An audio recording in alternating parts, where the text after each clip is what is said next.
What do you know about contracts? How about bid solicitation, submission, selection? What about negotiation? And how about the delivery process? If you plan on winning projects, these are just some of the factors you need to master if you plan on landing projects that pay. But don't worry, we're going to cover just about everything you need to know, including a list of 10 tips to help you become a pro.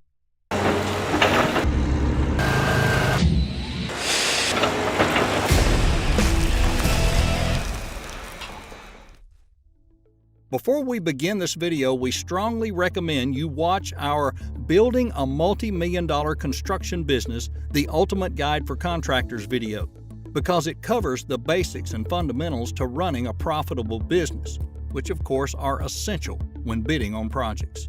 Now, let's get started. Construction bidding process. There's generally 5 phases to the construction bidding process. Phase 1 is bid solicitation. The project owner solicits bids for a construction project. Relevant documents and details such as drawings and specifications are made available to so-called interested parties, including contractors, construction managers, and the general public. The process is often called a request for proposal, or RFP, or a request to tender, RTT, or request for quote, RFQ. Bid solicitations typically include a formal request for proposal documents that has all the details and instructions for the bidding process. Phase 2. Bid submission. Bids are submitted before the deadline along with all requested documents and information. In some cases, the project owner has a qualifying round before final bid submission. This creates a 2-step submission process, where those selected in the qualifying round will submit their bids for review. Phase 3. Bid selection. The project owner selects the winning bid, typically using one of 3 procurement methodologies. Best value. The best value procurement methodology allows the project owner to award a construction contract on more than just price. A set of selection criteria is developed that will add value to a bid. Examples include proven past performance on a similar project, strong management approach, and a highly qualified team. Negotiated. In negotiated procurements, the project owner reaches out to potential builders directly rather than soliciting openly for bids. The project owner negotiates terms and price with one or more builders. A broad agreement is reached, and final details are negotiated before the project begins. Low bid. Often used for government contracts, the lowest bid is selected. A qualifying round may be required before bid submission. Phase 4. Construction contract. The contract for the project is drawn up and signed by all parties. There are 4 common types of construction contracts. Lump sum, fixed price. The contractor will be paid the agreed sum in one payment at the end of the project. Sometimes incentives are built in if the project's completed early, or penalties if it's not. Obviously, this is the highest risk to the contractor. You'll want to ensure that all deliverables are clearly defined in the contract. Cost plus. The contractor is paid for all actual expenditures plus overhead and profit. This type of contract can reduce risk to both parties. However, it requires detailed and accurate bookkeeping, which you should be doing anyway. Time and materials. This type of contract is often used when the project deliverables are not well defined. An hourly or daily rate is specified, plus the cost of materials and other expenses as defined in the contract. Unit pricing. In this type of contract, a unit represents a chunk of work or materials or a combination of work and materials. It's not usually known how many units are required exactly, but an estimate is typically provided. What makes up a unit and the price per unit are defined in the contract. Guaranteed Maximum Price, or GMP. A GMP contract guarantees that the project owner will not pay more than the agreed upon maximum price, meaning that cost overruns on the project, well, that's the responsibility of the contractor. Some protection can be available by building the cost of contingencies into the price. Phase 5 is project delivery. The contracts have been signed and work begins on the project. This is also the phase where all your estimates are confirmed or not. The project delivery method. The project delivery method is determined by the project owner prior to bid solicitation. There are 4 major methods. Design, bid, build. Design, bid, build, or DBB, also known as design tender, is the traditional project delivery method. An architect is hired by the project owner to develop designs. The bid solicitation is for the execution of those designs. A design, bid, build includes all material and labor costs needed for construction and project management, plus overhead and profit. A major advantage is it's easier to calculate construction cost from a completed design. The disadvantage for the contractor is they were not involved in the design process. This could present design flaws in the field that increase building costs. Design build, DB. In design build or DB, the bid solicitation goes out for both the design and the execution of that design. The 2 phases are priced together. In design build, the contractor takes on responsibility for the whole project, meaning any design flaws discovered in the field that increase construction cost are borne by the contractor. Construction Management at Risk, or CMAR. CMAR, like the design, bid, build method, separates the design and construction phases. However, the construction manager is brought on board prior to design and acts as a consultant to the project owner. They might assist in selecting an architect. The construction manager may or may not handle construction, but does work with the designer. So at the end of the design phase, either the construction manager transitions to the role of general contractor, or the bid solicitation goes out to select one. CMAR is most often used for complex projects. Selection criteria is usually based on the construction manager's qualifications rather than the lowest price. Guaranteed maximum price contracts, the GMPs, are typical for CMAR projects. Integrated Project Delivery, or IPD.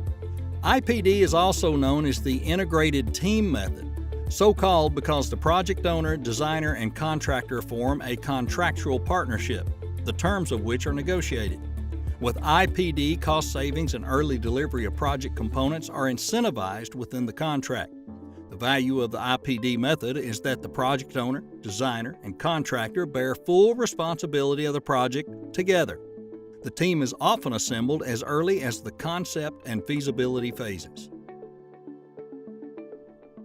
Top 10 construction bidding tips.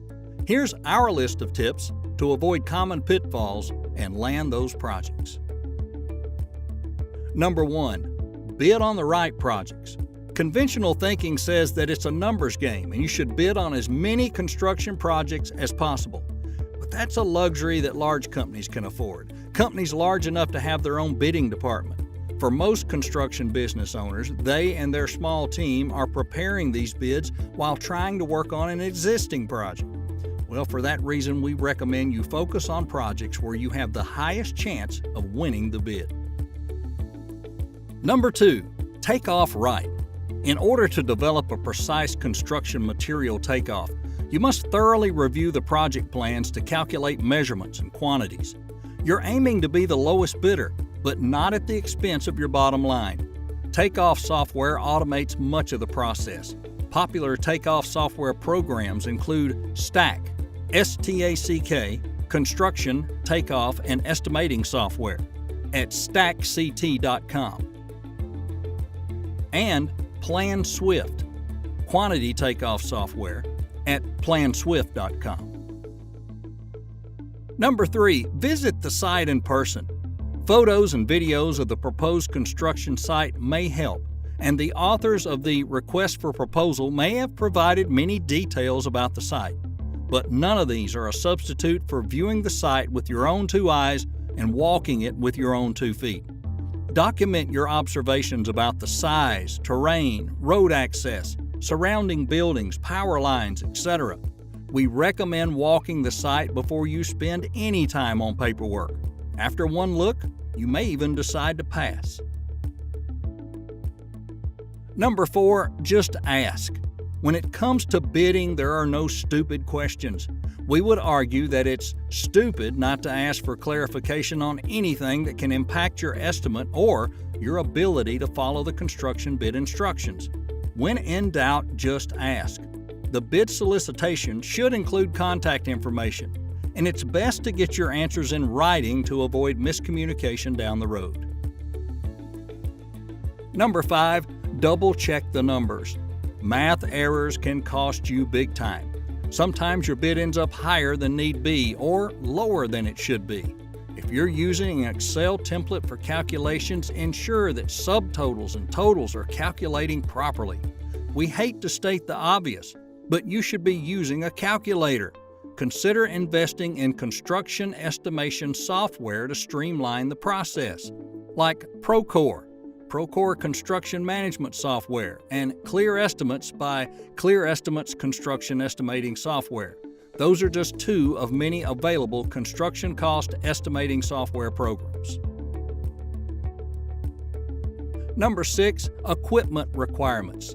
You don't have to own every piece of equipment required for the project, but you do need to determine cost and availability to rent or buy all the needed equipment.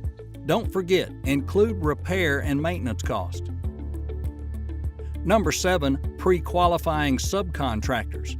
If you plan on regularly bidding on construction projects, you want to start building a database of subcontractors. You should consider having your own pre-qualification process to identify and screen prospective subcontractors. Even subs who have worked for you in the past should still go through the pre-qualification process. This is to ensure that your estimates are based on subcontractors who are qualified and available. Number 8, building materials. It's imperative that you don't make assumptions about the required building materials. For example, there's a huge difference in price between different types of lumber. When in doubt, contact the project owner for clarification. Number 9, complete bid forms and documents. Yet another reason you should be selective and maybe even picky at times when it comes to reviewing and bidding on projects. You don't want to rush the process. Triple check all the documents. Make sure you've included everything requested and that each item is properly completed. If possible, multiple people should review and sign off on the bid package before submission. Number 10, past projects. You may have done a similar project in the past, maybe multiple times. That's never a substitute for due diligence. Consider each project as a new experience. You can use historical data from past projects to help in your estimation process, but we wouldn't recommend making too many assumptions. Here's a bonus tip: risk mitigation planning. You don't know if a risk is worth taking if you haven't identified it and evaluated it. Jot down potential risk as you're reviewing the bid solicitation. Jot down some more as you're walking the site. Brainstorm with your team to identify other risks that you may have overlooked. Then document the ones that could realistically happen and rate them.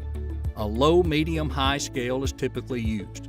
You're rating each risk on its likelihood of happening and its impact to the project. Any risk with a high rating should have a documented risk mitigation plan. A risk assessment may lead you to conclude that the project's just too risky to take on at all, or you may only be willing to take it on for the right price. Where to bid? Where can you find projects? Well, here are some sources we recommend. The Bid Clerk, Dodge Construction Central, Construction Bid Source, Construction Wire, Construction Market Data, GovernmentBids.com, and Bid Central. Well, that's all we've got for now, but like we mentioned before, we recommend that you watch our Building a Multi-Million-Dollar Construction Business, the Ultimate Guide for Contractors video, which covers more fundamentals about running a construction business. And on a final note, be sure to check out our Construction Quickie playlist to view in-depth guides for heavy equipment.